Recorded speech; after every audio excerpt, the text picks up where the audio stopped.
first kasi, nagluto kami ng sample. Parang 1 kilo muna yung tinry namin. Then, pinataste test namin. Nagkunda kami ng survey dun sa mga kakilala namin. Pinakain namin talaga siya for free. Tapos, tinanong namin kung okay yung lasa. Nung una, may mga feedback. Talagang hiningi namin yung honest feedback sa kanila. Nung una, may mga hindi daw pambata yung lasa. Kasi meron kaming ingredients na nilalagay na hindi gusto nung lasa ng bata. So, naka-7 beses kaming nagluto ng iba-ibang klase ng timpla. And then yung pang-7, siguro Magic 7, yung pang-7, doon namin nakuha yung swak na timpla na gusto ng masa. So, yun.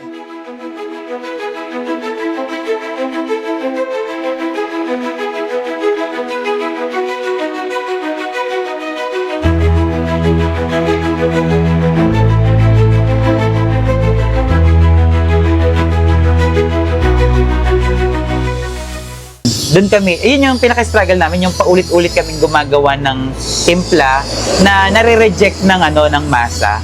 Tapos nung nag-start kami, parang 20 piraso lang yung binalot namin. Natitiran kami sa hapon. So inuuwi na lang namin yung kinakain namin kasi sayang.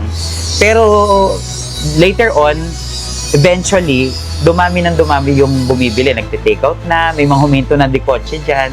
Pumipick up sila ng order, tapos sa online bumibili, nagpapadeliver. So, hindi lang kami yung, kumbaga nagbo-boom, pati yung mga local riders natin. Nakukuha namin yun, matulungan para magkaroon sila ng income din as well.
Ako po si Bob Tablan at ako po ay taga-Kaingin, Malolos City, Bulacan. We started last July 18, 2022. So, 3 years na kami na row. Ayan. Yung BT and KT, nag-derive siya dun sa pangalan naming mag-asawa. So, yung BT, Bob Tablan, tapos yung KT, Cresta Tablan. So, kaya BT and KT. And then yung Express Binalot, inad na lang namin kasi yung product namin more on talaga nakabalot na siya sa down saging and mabilis na siyang makukuha ng customer pag bumili sila, kaya Express Binalot. Nag-start kami ng binalot namin na product, yung chicken pastil talaga. So inadapt namin yung sikat na chicken pastil at along the way nadagdagan siya, nagkaroon kami ng menudo, nagkaroon kami ng Bicol Express, nagkaroon kami ng binagoongan, mixed longganisa, and then yung pinaka-latest namin yung Bopis. So, 6 na yung variant ng chicken, ng binalot namin na product. Ang masasabi ko lang dyan ay napakasimple nung halimbawa kami ay may trabaho, ay dito na kami kumakain. Kasi mabilisan ba? 2 order lang, 20 pesos, another 20 pesos, 40 pesos lang, nakaraos ka na, makakabalik ka agad doon sa trabaho. Dito lang ako sa bandang Baraswain Church. Kaya minsan dito kasi ang aming site ng trabaho, mabilisan lang. Kaya pagkagutom, instead na maggoto, ay kanin na lang. Ayun. Solved. With regards dun sa preparation, so I've been used to store manager ng Chowking. For 22 years, nag-work ako doon, and then yung kung paano yung concept namin ng pag-handle ng food, preparation ng food safety, ng processing ng food. Inadapt namin yon kung paano ko natutunan doon sa dati kong work. Ginawa namin doon, pati doon sa kung paano pagpamili ng mga products, mga raw materials, mga reputable suppliers. So, hinanap talaga namin siya. And then, ayun, kinuha namin yung kultura ng paano paglilinis, preparation ng paglilinis, paano paghuhugas ng mga meats. Ayun. So, kailangan talaga lahat yun, tinitignan mo siya. Ayun. Ano ka na rin yan ang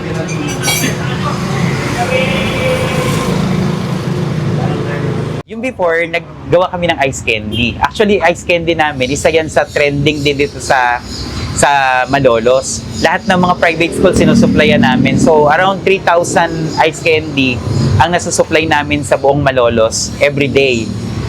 Kaya lang, nung nag-pandemic, nagsarado yung mga school. So, wala kaming ma-supplyan. Nag-close kami ng ice candy. And then, nag-start kami ng panibagong business. Pero hindi siya nag-click kasi nag-open kami ng ng Shopee account. So naglagay kami ng mga online products sa Shopee. Pero hindi siya ganoon nag-boom. So nag-try kami ng ibang product, nag-try kami ng mga pagkain. So yun, nakita namin paano namin gagawin. Nag-start kami ng chicken pastil. So doon nag-start ang lahat.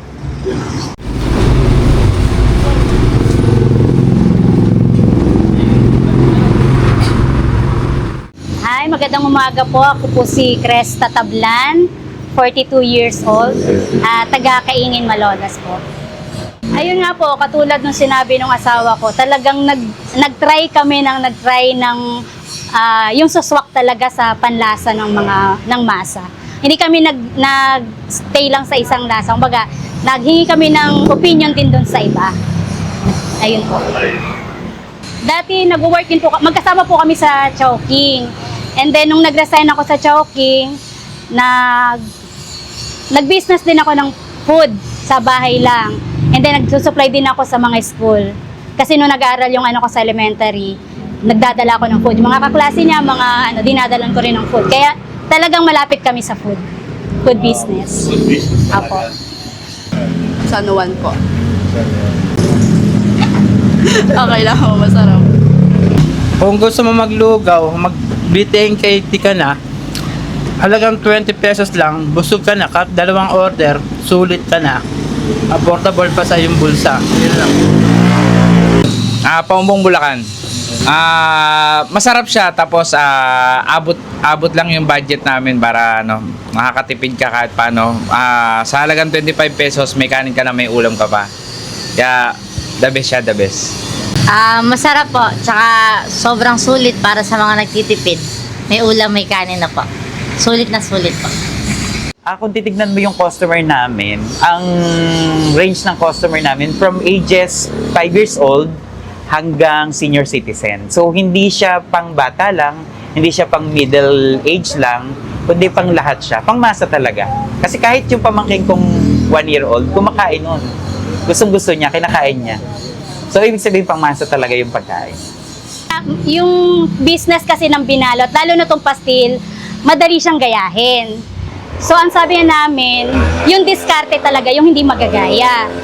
So, kaya dun kami talaga sa diskarte kung paano namin didiskartehan. Yung, tumataas yung presyo ng chicken, ng mga raw material. Pero bakit nag-stay kami dun sa price na 20 pesos? Talagang, ang namin is, kahit medyo mataas yung price, hindi kami nagbabago ng lasa, hindi kami nagbabago ng ingredients. Bumabawi na lang kami pag bumababa yung price. At saka para nakakatulong din kami doon sa mga hindi nakaka-afford ng mahal na pagkain. Baga makapagpabusog man lang kami, lalo na ng mga bata na hindi kayang maka-afford ng mahal na pagkain. So kahit paano, mga estudyante dyan, nakakakain sila ng maayos. Ayun po. So, yung pong mission namin and vision sa BTNKT Express Binalot, yung mission namin for customers, we provide healthy and delicious food, affordable and suitable to the budget of every citizen. So, yun po yung aming mission for customers. And ang mission namin for community, our business is not just to offer products and services. We also provide employment dun sa mga, especially yung mga non-working mom at solo parents. So yan po yung priority namin. And pagdating naman po dun sa environment, tinutulungan din po namin una yung mga farmers kasi yung mga supply namin galing yan sa mga farmers, yung mga dahon ng saging, yung mga raw materials na mga gulay, talagang hinahanap namin yung mga local suppliers or mga local farmers.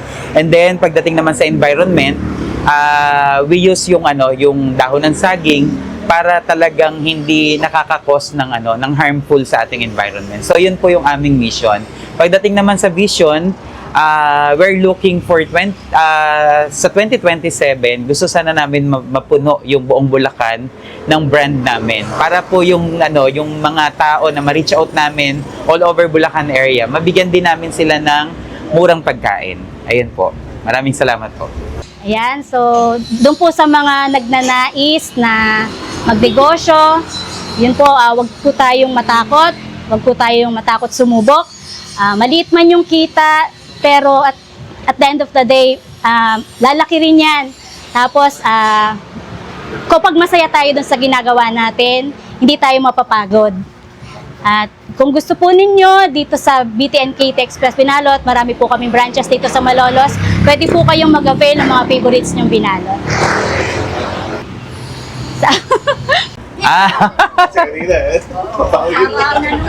Ayun, masasabi ko sa asawa ko. Masasabi ko sa misis ko, sobrang hands-on siya sa work. Masipag po siya.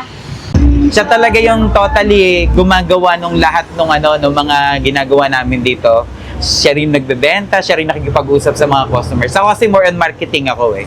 Doon ako, yun yung forte ko. Pero siya talaga, pagdating sa pagtsatsaga, dati yan, hinihimay-himay namin lahat ng mga manok.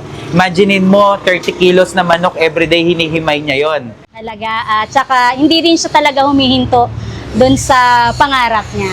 Talagang nagsusumika para itaguyod yung business at the same time yung family po niya. So ganun siya ka-hands-on sa trabaho at yung support niya dun sa business namin, talagang full support siya sa akin kapag may idea akong ganun, sinusuportahan niya. Hindi ka mapapahiya sa kanya kasi yun yung gusto niyang gawin. So nai-enjoy namin parehas yung aming partnership sa business. Kasi ang hawak ko is more on franchise. Siya yung dito sa tindahan talaga. Ayun. So sobrang hands-on si Mrs. pagdating dyan. Located po kami sa F. Estrella Street, Santo Rosario, Malolos. Nag-open po kami ng 7 to 7 po kami, 7 ng umaga at 7 ng gabi. At yung iba pong branches along Malolos, madadaanan nyo rin po. Marami. Sa mga nagnenegosyo at magnenegosyo pa, unang-una hingin natin sa Panginoon kung ano yung business na para sa atin talaga. Kasi ito pinag-pray talaga po namin. Talagang hiningi namin sa Panginoon. Kasi ang dami naman na rin po naming sinubukang business. Pero ito talaga, inask namin sa Lord kung ano ba yung swak na business para sa amin na magtatagal. At ito po yung binigay niya sa amin. Sa una talagang maliit lang yung kita namin. At kahit naman po ngayon medyo hindi naman ganun kalakihan yung kita. Pero bakit kami nagpapatuloy? Kasi po ito yung binigay sa amin ng Lord na business. At ito yung gusto namin pagpatuloy. Masaya po kami dun sa ginagawa namin. Nakakatulong kami sa kapwa namin. At the same time, napoprovide po yung lahat ng pangangailangan namin as family. Ayan, sa mga nagnanais mag-open ng negosyo, huwag kayong matakot, huwag kayong mahiya na i-offer yung product ninyo, especially kung yun yung yung passion mo, yung pagluluto o yung paggawa ng mga kung ano man yung gusto mong gawin. Huwag kang mahiya, huwag kang matakot mag-take ng risk kasi talagang sa bawat negosyo, nag-start tayo talaga sa mahirap. Wala namang madaling bagay.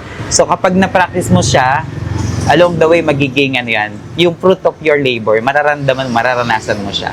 So try lang ng try hanggang mag-succeed tayo. Thank you rin po. Maraming salamat po.